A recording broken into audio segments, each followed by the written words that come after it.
ব্যর্থতাই আমাকে সাকসেসের দিকে নিয়ে যাবে। যত বেশি ব্যর্থ হবো তত বেশি আমি সাকসেসের দ্বার প্রান্তে পৌঁছে যাবো। আমরা বলতে পারি যে সকল ব্যর্থতাই কিন্তু ব্যর্থতা নয়। আমরা যদি এইচএসসি বা এসএসসি যদি একটা পরীক্ষায় ফেল করি, আমরা যদি আমাদের রিলেশনশিপে ব্যাকআপে চলে যাই, আমরা যদি সুইসাইড করি, তাহলে তো সমস্যা। আমরা কখনো ব্যর্থ হই, কখনো যদি আমরা ব্যর্থ হই, ধরে নিতে হবে যে এটি সৃষ্টিকর্তা আমার জন্য অনেক ভালো কিছুই রেখেছে, এটি বিশ্বাস করতে হবে।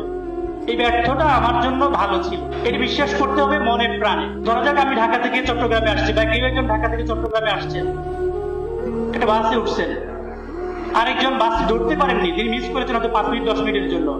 বাসটি কোনো কারণে সামহাও অনেকজন মানুষ মারাও গেলেন, পরে অ্যাক্সিডেন্ট হলেন, সামহাও মারাও গেলেন। কিন্তু ওই ব্যক্তি যিনি 5 মিনিটের জন্য বাসটি ধরতে পারেননি, তিনি কিন্তু অনেক আক্ষেপ করেছিলেন যে অল্প এক সময়ের জন্য তো আমি ধরতে পারলাম না বাসটি, আর একটু হলে তো আমি আমার এই ব্যর্থতা আমার হতো না, ব্যর্থ হতে পারতাম না, আমি তো ঠিক সময়ে পৌঁছে যেতে পারতাম আমার পরিবারের কাছে বা আমার কর্মক্ষেত্রে।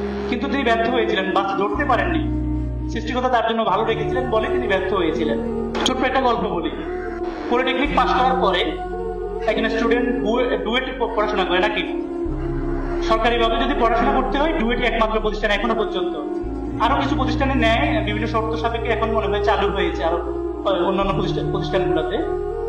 ডুয়েট ভর্তি পরীক্ষার সময় দুইটা পার্ট, ডিপার্টমেন্ট, নন ডিপার্টমেন্ট। নন ডিপার্টমেন্টটা আগে পরীক্ষাটা হয়, মানে পরে ডিপার্টমেন্ট। নন ডিপার্টমেন্টটা একটা স্টুডেন্ট খুব ভালো করে পরীক্ষা দিয়েছেন, ডিপার্টমেন্টটাও খুব ভালো করে পরীক্ষা দিচ্ছেন। পরীক্ষাটা এরকম 3 ঘন্টার পরীক্ষা, কিন্তু যিনি পরীক্ষা দিচ্ছেন তিনি ভাবছেন যে এটি 2.5 ঘন্টার পরীক্ষা। তিনি সেইভাবে এক্স্যাক্টলি টাইম মিলিয়ে খুব সুন্দর করে প্রশ্নগুলোর উত্তর দিয়ে যাচ্ছেন। যেহেতু এই ডুয়েট পরীক্ষা যারা ভর্তি কোচিং করেছেন বা যারা পরীক্ষা দিয়েছেন তারাই জানেন এখানে কত কষ্ট। গাজীপুরে অনেক কষ্ট করে পড়াশোনা করতে হয়, একবারে খুব পড়াশোনার মধ্যেই থাকে। খুব সুন্দর করে পড়াশোনা করছেন, খুব সুন্দর করে উত্তর দিচ্ছেন, টাইম মিলিয়ে একবার টাইম দেখে প্রশ্নের উত্তর দিচ্ছেন। উনি হিসাব করছেন পরীক্ষাটা 2.5 ঘন্টা, পরীক্ষাটা 3 ঘন্টার, বাস্তবে পরীক্ষাটা 2.5 ঘন্টা, অর্থাৎ হাফ এন আওয়ার উনি হিসাব করছেন না, কোনো মাথায় সেটা কাজ করছে না। লাস্ট 2 মিনিট আগে বলছে যে টিচার বলছেন, শুধু এখন হয়তো অনেক টিচার বলে যে last half an hour, last 1 hour এরকম বলে, ওই দিন হয়তো কোনো টিচার কোনো কথা বলে নাই, বলছেন যে লাস্ট 2 মিনিট। তো শিক্ষার্থী ওই মধ্যে চিন্তা করলো লাস্ট 2 মিনিট, আমার তো আরো হাফ এন আওয়ার থাকার কথা, তখন হাফ এন আওয়ার আমি লিখলে নিশ্চিত আমি ওই ডুয়েটে চান্স পাই। তাহলে 2 মিনিটে হাফ এন আওয়ারের সেই লেখাটা তো সম্ভব নয় তার পক্ষে, সম্ভব কিনা? সম্ভব নয়। তিনি আর ডুয়েটে চান্স পান নাই। ডুয়েটে চান্স না পাওয়ার কারণে পরবর্তীতে ডুয়েটে চান্স না পেলেও অনেকে কিন্তু জবটা খুব দ্রুত পেয়ে যায়। যারা এই লাইনে যায় তারা জানে, দীর্ঘদিন কোচিং এর সাথে লেগে থাকার কারণে, পড়াশোনাতে থাকার কারণে অন্যান্য যে কোনো কম্পিটিটিভ পরীক্ষা এক্সামে তারা মোটামুটি একটু পড়াশোনা করে গেলেই চান্স পেয়ে যায়। তো পরবর্তী চান্সও পেয়ে গেছে একটা ভালো চাকরি, ভালো বেতনে। তার ডুয়েটে পরবর্তীবার যায় নাই। এরপর আবার একই সাথে পড়াশোনা করতে লাগলো।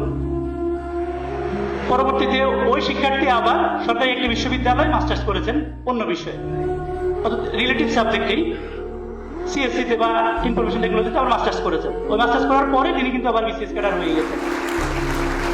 তাহলে ওই দিন যদি উনি ওই ডুয়েটের চান্স পেত, উনি কিন্তু বিসিএস ক্যাডার হতে পারতেন না। কারণ ওই ডুয়েটের চান্স পাওয়া হতেও পারতেন না, আমরা ডিরেক্টলি এরকম বলতে পারবো না, হতেও পারতেন, তো না হওয়ার সম্ভাবনাই বেশি ছিল তখনকার সময়ে। ডুয়েট পড়ার পরে 3 তার লাইনে, আমরা সাধারণত যারা পড়াশোনা করি এই লাইনে আমরা সাধারণত চিন্তা করি যে আমি আমার লাইনেই শুধু থাকবো, এই লাইন থেকে আমি বিচ্যুতি হব না। এই চিন্তা ভাবনাটা আমাদেরকে একটু বাদ দিতে হবে। মাইক্রোসফটের প্রতিষ্ঠাতা বিল গেটস তিনি বলতেছেন যে আমি আজকে এই মুহূর্তে তুমি যে পজিশনে আছো, 10 বছর পরে কিন্তু তুমি এই পজিশনে থাকবে না। তুমি এখন যে বিষয়ে পড়াশোনা করছো, যে সাবজেক্টে পড়াশোনা করছো, 10 বছর পরে তুমি এই সাবজেক্টে নাও থাকতে পারো, এটি সম্ভব। বাইরের কান্ট্রিতে এখন এরকমই হচ্ছে।